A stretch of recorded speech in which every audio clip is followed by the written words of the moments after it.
स्वागत है आपका आपकी अपनी क्लास एलटी जीआईसी जीडीसी की इस प्रैक्टिस सेट में। और आज हम लोग प्रैक्टिस सेट नंबर 7 को व्याख्यात्मक रूप से हल करने चल रहे हैं। और आप सभी साथियों से एक निवेदन है कि वीडियो के नीचे डिस्क्रिप्शन में टेलीग्राम का लिंक हमारा मिल जाएगा, आपको उसे ज़रूर ज्वाइन कर लीजिए। और आप हमारे टेलीफोन नंबर 87 38 86 83 13 पर फ़ोन करके आप हमसे अपनी समस्याओं का निदान भी कर सकते हैं और इस टेस्ट सीरीज़ को आप ज्वाइन भी कर सकते हैं। आप सभी को हमारी तरफ से बहुत शुभकामनाएं हैं। और हम ये प्रोग्राम और ये जो कार्यक्रम है आप लोगों का अपने छोटे भाई प्रिय मनोज जी के सौजन्य से अब तक पहुंचा पा रहे हैं। हम मनोज जी को बहुत प्यार और आशीर्वाद देते हैं। हमारे टेक्निकल इंजीनियर के रूप में निस्वार्थ रूप से हमारे साथ जुड़े हुए हैं। आइए शुरुआत करें LT GIC GDC test series 7 का व्याख्यात्मक हल। और ये प्रश्न आपकी परीक्षाओं के लिए बहुत ही उपयोगी हैं। आशा उम्मीद करता हूं कि इससे आपको अपनी परीक्षा को सफल बनाने में सहायता मिलेगी। क्वेश्चन नंबर 1, शनि ग्रह के वायुमंडल में निम्नलिखित में से कौन सी अधिक मात्रा में पाई जाती है? विकल्प है नाइट्रोजन, कार्बन मोनोऑक्साइड, मीथेन और सल्फर डाइऑक्साइड। विकल्प एक का जो उत्तर होगा वो होगा सी, विकल्प सी मीथेन। यहाँ आपको उत्तर हम लिखते चल रहे हैं। क्वेश्चन नंबर 1 का आंसर होगा सी यानी मीथेन। यहाँ आपको बता दें दिए गए विकल्प में आपको मीथेन ही सही करना है। जबकि शनि ग्रह जो है हमारे हैं, शनि को गैसों का गोला भी कहा जाता है, चपटा ग्रह भी कहा जाता है। और शनि में 7 रिंग दिखाई पड़ते हैं। और शनि ग्रह पर हाइड्रोजन और हीलियम की मात्रा अधिक है। चूँकि हाइड्रोजन और हीलियम विकल्प में नहीं है इसलिए आपको मीथेन ट्रिक करना है। और नाइट्रोजन गैस हमारे पृथ्वी के वायुमंडल में सर्वाधिक मात्रा में पाई जाती है। कार्बन मोनोऑक्साइड वायु प्रदूषण का सबसे बड़ा कारक है। वायु प्रदूषण में 50% अकेले हिस्सा योगदान जो है वो कार्बन मोनोऑक्साइड का है, ध्यान रखिएगा। और सल्फर डाइऑक्साइड अम्ल वर्षा के लिए जिम्मेदार है, इसलिए इसका भी ध्यान रखेंगे। क्वेश्चन नंबर 2 का उत्तर होगा, क्वेश्चन नंबर 2 का आंसर भी आपको बता दें सी होगा। प्रश्न है उत्तर प्रदेश दिवस कब मनाया जाता है? तो उत्तर प्रदेश दिवस आप सभी जानते हैं संयुक्त प्रांत का नाम 24 जनवरी 1950 को बदलकर उत्तर प्रदेश कर दिया गया। तो 24 जनवरी को उत्तर प्रदेश दिवस के रूप में मनाया जाता है। क्वेश्चन नंबर 3 का उत्तर होगा ए, विकल्प आपका सही है। क्वेश्चन नंबर 3 में कथन और कारण दिया गया है और उसकी व्याख्या है नहीं है ये आपको बताना है। क्वेश्चन हम पढ़ रहे हैं, विश्व में चिली तांबे का प्रमुख उत्पादक है। जी हाँ, विश्व में चिली तांबे का प्रमुख उत्पादक है। चिली को तांबे की राजधानी भी कहा जाता है, यानी कथन सही है। उत्तरी चिली का एडीज क्षेत्र पोर्फिरी विशालतम निक्षेप से संपन्न है, बिल्कुल कथन सही है। इसका मतलब कथन और कारण दोनों सही है और इसका आंसर हमने आपके सामने लिख दिया है, विकल्प ए होगा। क्वेश्चन नंबर 4 का जो उत्तर होगा उसका विकल्प सी होगा। क्वेश्चन है हिंदुस्तान समाजवादी प्रजातंत्र संघ के संस्थापक कौन थे? तो हिंदुस्तान समाजवादी प्रजातंत्र संघ के संस्थापक व्योमेश चंद्र चटर्जी, अजय घोष और सचिंद्र सान्याल थे। इसके बाद अगला है क्वेश्चन है आपको मिलाना है। क्वेश्चन नंबर 4 का उत्तर हमने दे दिया। क्वेश्चन नंबर 5 का जो आंसर होगा इसका उत्तर होगा सी। क्वेश्चन नंबर 5 में कुछ फसलें दी गई हैं और उससे संबंधित रोग दिए गए हैं, जैसे खट्टे नासर, गन्ने का लाल सड़न रोग, आलू का कृष्णकांत रोग और गेहूं का साहू रोग। तो इसका उत्तर होगा सी। आपको बता दें खट्टे नासर जीवाणु का कारण है, गन्ने का लाल सड़न रोग कवक के कारण होता है, आलू का कृष्णकांत रोग ऑक्सीजन की कमी के कारण होता है और गेहूं का साहू रोग कीट के कारण होता है। क्वेश्चन नंबर 6 की तरफ हम लोग बढ़ेंगे। आइए क्वेश्चन नंबर यहाँ पर हम क्वेश्चन नंबर 6 पर हम चर्चा करने चल रहे हैं, लेकिन यहाँ आपको बता दें टेस्ट सीरीज नंबर 7 में क्वेश्चन नंबर जो 5 है ये 2 बार प्रिंट हुआ है। और दोनों क्वेश्चन के अलग अलग विकल्प हैं, इसलिए मैं दोनों क्वेश्चन की व्याख्या कर रहा हूँ। टेस्ट सीरीज नंबर 7 का क्वेश्चन नंबर 5 का आंसर भी मैंने दिया, और जो क्वेश्चन नंबर 5 दूसरा लिखा हुआ है उसका आंसर भी मैं लिख दे रहा हूँ। क्वेश्चन नंबर 5 का उत्तर होगा ए। क्वेश्चन नंबर 5 में इसमें लिखा हुआ है कि कथन और कारण है, और कथन ये है कि लिग्नेटिक क्षेत्र में पादप प्लावक अधिकता में वृद्धि करते हैं। लिग्नेटिक क्षेत्र में पादप प्लावक अधिकता में वृद्धि करते हैं, और लिग्नेटिक क्षेत्र में पानी का खुला क्षेत्र होता है। इसका मतलब है दोनों कथन सही हैं। और आप सभी जानते हैं समुद्र पर फाइटो प्लांक्टन जो वनस्पति है जिसके कारण जीवन की शुरुआत हुई, ये सबसे पहले आया। और लिग्नेटिक क्षेत्र में पानी का खुला और अच्छी तरह से प्रकाशित होता है, वहाँ सूर्य का प्रकाश पर्याप्त मात्रा में पहुँचता है और प्रकाश संश्लेषण के लिए स्थिति पर्याप्त होती है। क्वेश्चन नंबर 6, संपीड़ित गैस जिसको आप सीएनजी कहते हैं, सीएनजी में सबसे ज़्यादा मात्रा में क्या होता है? तो क्वेश्चन नंबर 6 का उत्तर होगा, क्वेश्चन नंबर 6 का उत्तर डी होगा।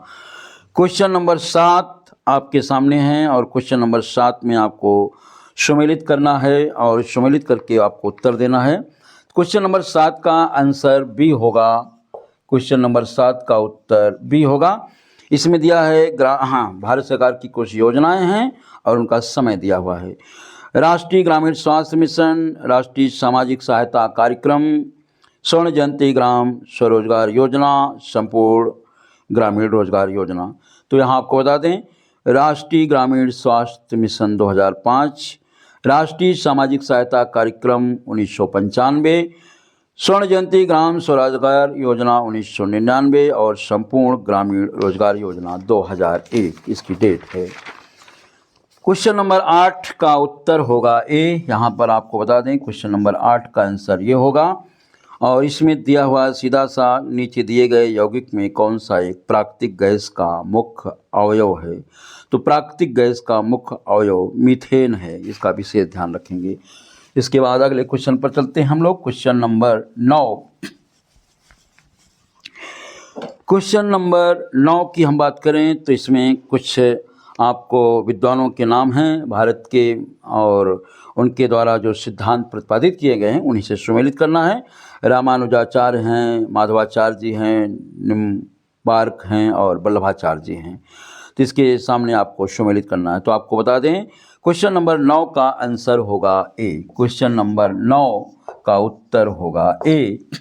और इसका रामानुज आप सभी जानते हैं विशिष्टता द्वैतवाद के, और माधवाचार्य द्वैतवाद के, निम्बकाचार्य जो है द्वैताद्वैत के हैं, और वल्लभाचार्य शुद्ध द्वैत के प्रतिपादक हैं। क्वेश्चन नंबर 10, 2 या 2 से अधिक राज्यों के लिए संयुक्त लोक सेवा आयोग बनाया जा सकता है। इसकी हम थोड़ा सा डिटेल व्याख्या करेंगे लेकिन आंसर देने के बाद। क्वेश्चन नंबर 10 ये इम्पॉर्टेंट है आपकी परीक्षा के लिए। क्वेश्चन नंबर 10 का उत्तर होगा बी, ध्यान रखिएगा।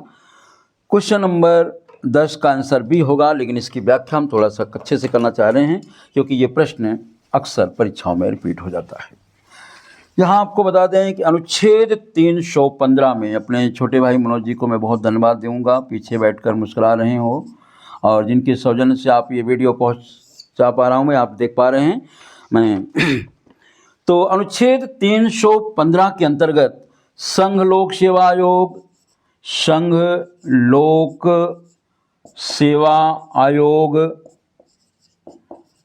और राज्यों के लोक सेवा आयोग, राज्यों के लोक सेवा आयोग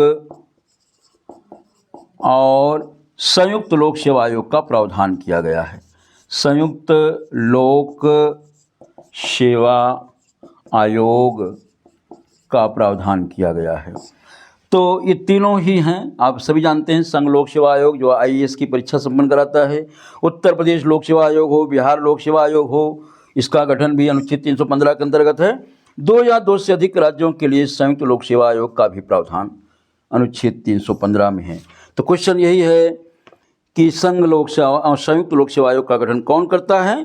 तो संसद द्वारा किया जाता है, संसद द्वारा। तो इसका उत्तर भी आप जानते रहे, अनुच्छेद 315 बहुत इम्पॉर्टेंट है। आगे हम बढ़ेंगे क्वेश्चन नंबर 11 की तरफ। सभी सम्मानित प्रिय सदस्यों से निवेदन है, वीडियो के नीचे डिस्क्रिप्शन में टेलीग्राम का लिंक दिया हुआ है, आप सब उसे ज्वाइन करें। और यदि आप हमारी टेस्ट सीरीज़ को ज्वाइन करना चाहते हैं तो आप दिए गए टेलीफोन नंबर पर आप हमें व्हाट्सएप मैसेज ज़रूर करें और अपना नाम और अपना ज़िला लिखना ना भूलें। उम्मीद करता हूं कि आपके एलटी, जीआईसी और जीडीसी की परीक्षा में आपको सफल बनाने में अपनी अहम भूमिका जो हमारी है उसे पूरी शिद्दत और ईमानदारी से करेंगे हम। तो आइए क्वेश्चन नंबर हम चलते हैं 11 पर। निम्नांकित में से किसने भारत के राष्ट्रपति का पद ग्रहण करने से पूर्व उपराष्ट्रपति के पद पर कार्य नहीं किया? आर वेंकटरमण, नीलम संजीव रेड्डी, डॉक्टर जाकिर हुसैन और डॉक्टर शंकर दयाल शर्मा। तो यहाँ आपको बता दें, नीलम संजीव रेड्डी लोकसभा के अध्यक्ष के पद से राष्ट्रपति का सफर उन्होंने तय किया था, यानी वो उपराष्ट्रपति के पद पर नहीं आए थे। क्वेश्चन नंबर 11 का आंसर बी होगा। इसके बाद आइए चलते हैं क्वेश्चन नंबर 12। क्वेश्चन नंबर 12 में कुछ समाचार पत्र हैं और उनका प्रकाशन स्थान है, जैसे स्वदेश, भारत बंधु, सत्यवादी और शक्ति, और ये कहाँ से प्रकाशित होते थे? तो क्वेश्चन नंबर 12 का आंसर होगा बी। क्वेश्चन नंबर 12 का आंसर बी होगा। और हम मिला दे रहे हैं, स्वदेश का जो प्रकाशन होता था वो होता था गोरखपुर से, भारत बंधु का जो प्रकाशन होता था वो हाथरस से होता था, सत्यवादी का जो प्रकाशन है वो आगरा से होता था, शक्ति का प्रकाशन अल्मोड़ा से होता था। तो विशेष ध्यान रखेंगे। क्वेश्चन नंबर 13 का उत्तर है बी। क्वेश्चन नंबर 13 का आंसर बी है। और इसमें दिया हुआ है LBS एक वित्तीय समावेशन के लिए भारत सरकार द्वारा उठाए गए आर्थिक उपायों में से एक है। LBS क्या है? तो यह अग्रणी बैंकिंग योजना है जी, इसका आंसर है बी। क्वेश्चन नंबर 14 का उत्तर भी ए होगा। ये आपसे पूछ रहा है कि निम्न में से कौन स्थल अवरुद्ध देश है? क्वेश्चन नंबर 14 का उत्तर ए होगा, बोलीविया। भी दिए गए विकल्पों में बोलीविया है। स्थल अवरुद्ध देश उन्हें कहा जाता है जिनके पास समुद्र की सीमा नहीं होती है। जिन देशों के पास समुद्री सीमा का अभाव होता है उन्हें स्थल अवरुद्ध देश कहा जाता है। उदाहरण के रूप में जैसे नेपाल और भूटान को आप ले सकते हैं, लेकिन इस विकल्प में बोलीविया दिया हुआ है तो इसलिए आपको ध्यान रखना है। भारत में संसद के द्वारा जो है एक्सटेंशन टू शेड्यूल्ड एरियात कानून कब पारित किया गया, यानी अनुसूचित क्षेत्रों के विस्तार का कानून कब पारित किया गया था? तो 15 का आंसर होगा बी। क्वेश्चन नंबर 15 का आंसर बी, यानी 1996। अगला क्वेश्चन है, किस मुगल बादशाह ने बनारस के संस्कृत और हिंदी के महान विद्वान कविंद्राचार्य सरस्वती को राजकीय संरक्षण प्रदान किया था? तो कविंद्राचार्य जी को जो है राजकीय संरक्षण प्रदान करने का श्रेय मुगल बादशाह शाहजहां को जाता है। क्वेश्चन नंबर 16 का आंसर जो होगा, क्वेश्चन नंबर 16 का आंसर जो है डी होगा। क्वेश्चन नंबर 16 का आंसर डी। तो आइए आगे बढ़ते हैं। सभी सदस्यों से निवेदन कर रहे हैं आप हमारा टेलीग्राम चैनल जरूर ज्वाइन करें, और यदि आप इस टेस्ट सीरीज को ज्वाइन करना चाहते हैं तो आप हमें व्हाट्सएप मैसेज जरूर करें। क्वेश्चन नंबर हम आ गए हैं 17 पर। क्वेश्चन नंबर 17 है, इसमें केबुल लामजाओ लिखा है, जबकि केबुल लामजाओ है केबुल लामजाओ। केबुल लामजाओ एक वनस्पति है जो लोकटक झील पर पाई जाती है, लोकटक झील, और ये झील मणिपुर में है, बहुत पॉपुलर है, मणिपुर में है। और ये दो चीज़ों के लिए पॉपुलर है। एक तो पूर्वोत्तर भारत में मीठे पानी की सबसे बड़ी झील है ये, पूर्वोत्तर भारत की मीठे पानी की सबसे बड़ी झील, मीठे पानी की सबसे बड़ी झील है ये। और किस राज्य में है? मणिपुर में है। तैरता हुआ राष्ट्रीय पार्क, तैरता हुआ राष्ट्रीय पार्क। आपकी परीक्षा में यही सवाल पूछा जाता है, तैरता हुआ राष्ट्रीय पार्क किस पे है। तो इसका उत्तर आपको हमने दे दिया है, लोकटक झील मणिपुर। क्वेश्चन नंबर 17 का आंसर डी। क्वेश्चन नंबर 18 का उत्तर होगा सी। क्वेश्चन नंबर 18 का उत्तर सी है। ध्यान देंगे, हम व्याख्या कर दे रहे हैं थोड़ी सी इसकी। इसमें प्रश्न पूछ रहा है क्वेश्चन नंबर 18 में, क्वेश्चन नंबर 18 का आंसर जो होगा वो है सी। क्वेश्चन नंबर 18 में आपको बता दें, वो प्रश्न है, निम्नलिखित में से कौन सी नदी बेसिन क्षेत्रफल की दृष्टि से सबसे बड़ी है। दिए गए विकल्पों में विचार करना है, कावेरी नदी, नर्मदा, महानदी और ताप्ती। तो उत्तर होगा महानदी। और यहाँ बता दें, कावेरी को दक्षिण भारत की गंगा कहते हैं और नर्मदा को गुजरात की जीवन रेखा भी कहा जाता है। और नर्मदा के बारे में आप ये भी जानते रहें कि पश्चिम की ओर प्रवाहित होने वाली यह भारत की सबसे बड़ी नदी है। नर्मदा पश्चिम की ओर प्रवाहित होने वाली भारत की सबसे बड़ी नदी है और भ्रंश घाटी में प्रवाहित होने वाली भारत की सबसे बड़ी नदी है। तो भारत की कौन सी नदी भ्रंश घाटी में प्रवाहित होती है? नर्मदा। और यहाँ आपको बता दें, ताप्ती और नर्मदा नदी के मध्य सतपुड़ा पर्वत श्रेणी स्थित है। कभी कभी ये पूछा जाता है। तो सतपुड़ा पर्वत के उत्तर से नर्मदा प्रवाहित होती है और सतपुड़ा पर्वत के दक्षिण से ताप्ती प्रवाहित होती हैं। नर्मदा नदी का उद्गम स्थल अमरकंटक है। क्वेश्चन नंबर 19 में आइए बात करते हैं, निम्नलिखित में से कौन सा एक बांध उत्तर प्रदेश में नहीं है? अरौरा, आडवा, बघेलखंड, बदुआ। तो इसमें क्वेश्चन नंबर 19 का उत्तर होगा डी। क्वेश्चन नंबर 19 का उत्तर डी है। और इसके बाद क्वेश्चन नंबर 20 ज्योतिबा फुले संबंधित हैं। तो आप सभी जानते हैं ज्योतिबा फुले का जो उद्देश्य था वो था जाति विरोधी आंदोलन, जात पात का विरोध करना और इसका प्रकार से छोटी जातियों के लोगों को शिक्षित करने में इनका जीवन बीता है। ज्योतिबा फुले का जाति विरोधी आंदोलन से संबंध था, यानी क्वेश्चन नंबर 20 का उत्तर होगा सी। क्वेश्चन नंबर 21 का जो उत्तर होगा, क्वेश्चन नंबर 21 का उत्तर होगा डी। ये क्वेश्चन बहुत इंपॉर्टेंट है, क्वेश्चन नंबर 21 खास करके ये बच्चे भूल जाते हैं, इसका ध्यान रखिएगा, ये बहुत इंपॉर्टेंट है, ये पूछा जा सकता है। पृथ्वी का वायुमंडल निम्नलिखित में से मुख्यतः किसके द्वारा तप्त होता है? प्रश्न ये है कि हमारी पृथ्वी का जो वायुमंडल है ये सबसे ज़्यादा गर्म किसके कारण होता है?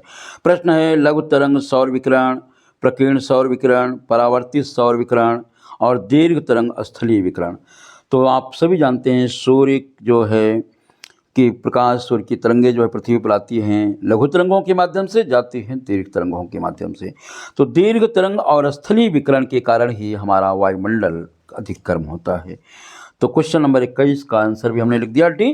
क्वेश्चन नंबर 22 आपको सम्मिलित करना है और क्वेश्चन नंबर 22 का उत्तर हम आपको लिख दे रहे हैं। इसका उत्तर होगा विकल्प ए। क्वेश्चन नंबर 22 का विकल्प ए है और इसमें कुछ संगठन दिए गए हैं और उनका संबंध किससे रहा है?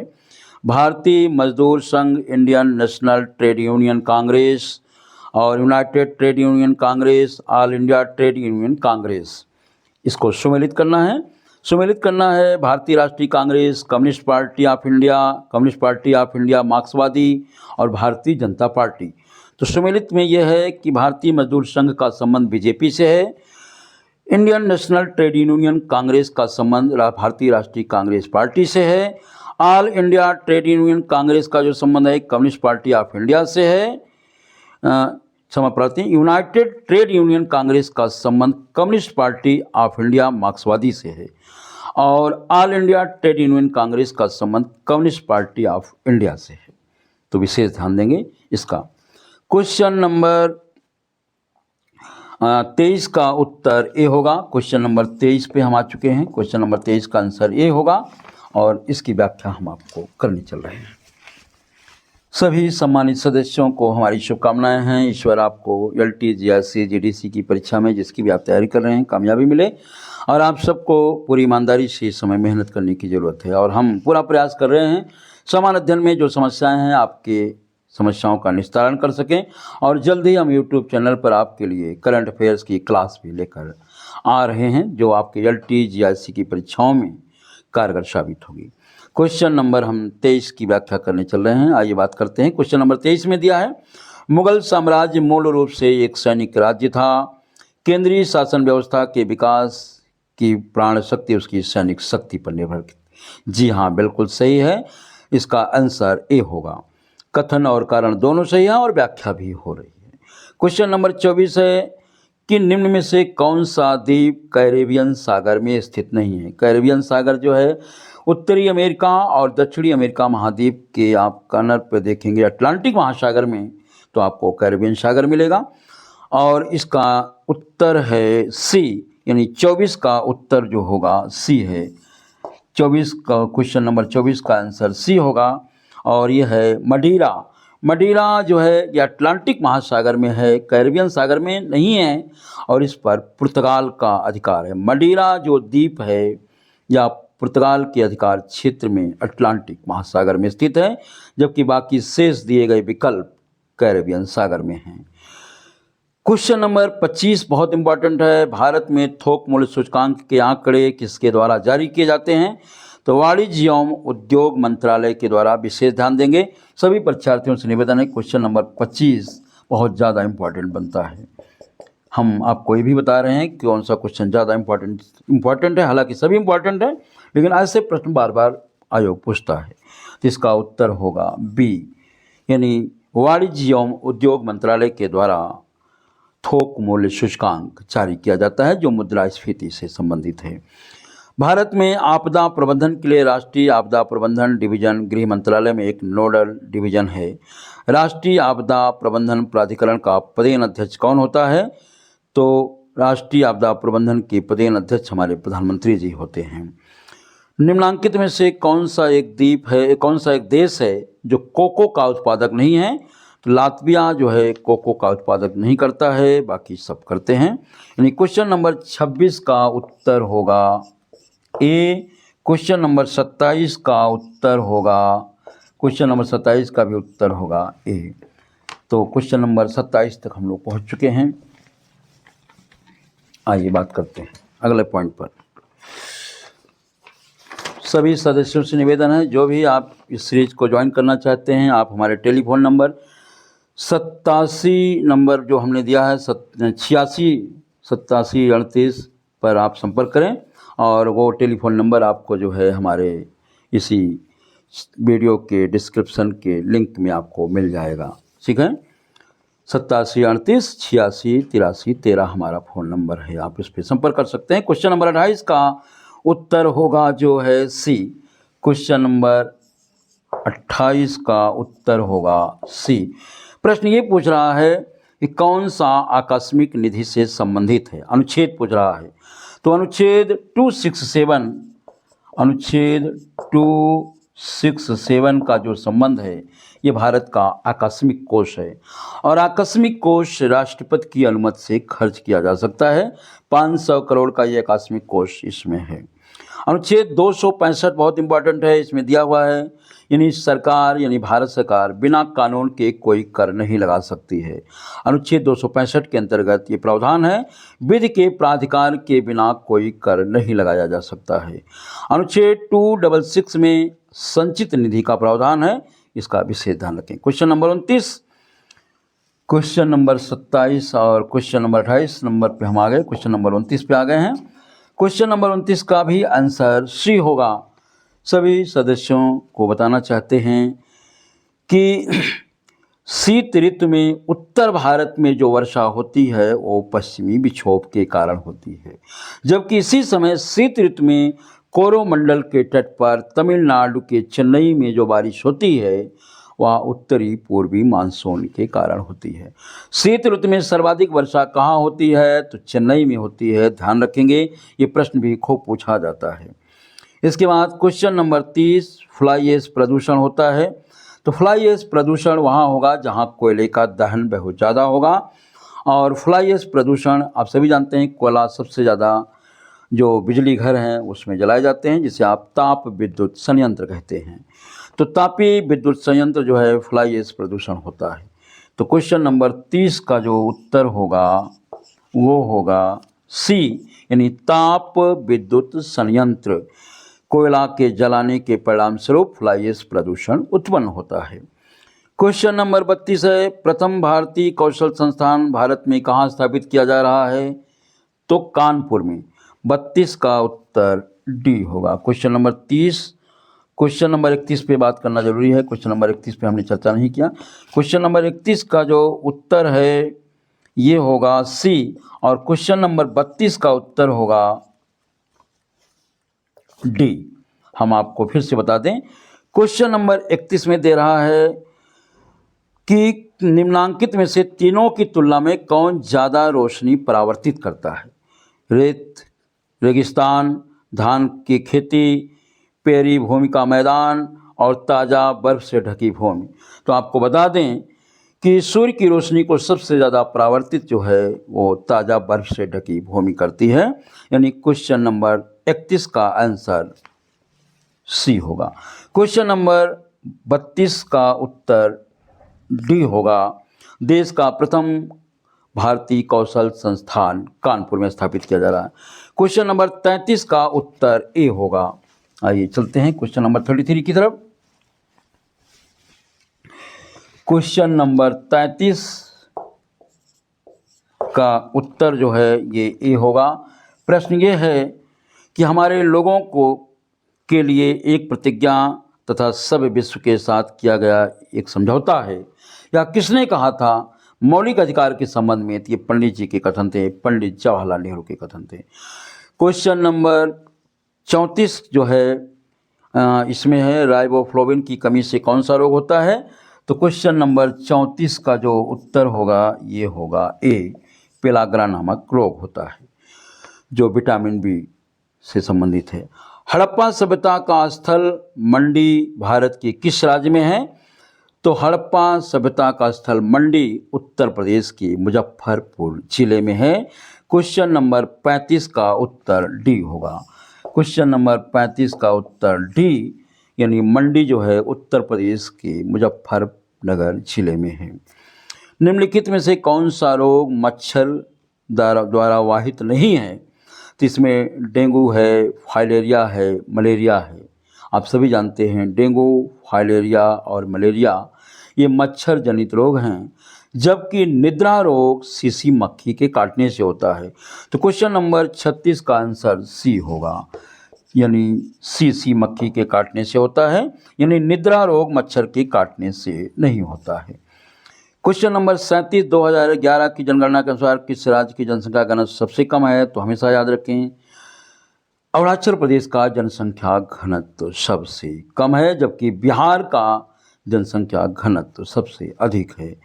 भोज्य पदार्थों से होने वाला संक्रमण, तो भोज्य पदार्थों से होने वाला जो संक्रमण है इसमें प्रश्न है बाटुलिनम है, तो भोज्य पदार्थ से होने वाला विषैलापन, तो यह है बाटुलिनम, यानी जो बंद पैकेट के अंदर जो भोजन या खाद्य सामग्रियाँ रहती हैं वो अगर विषाक्त हो जाती हैं, दूषित हो जाती हैं, तो उससे ये समस्या पैदा होती है।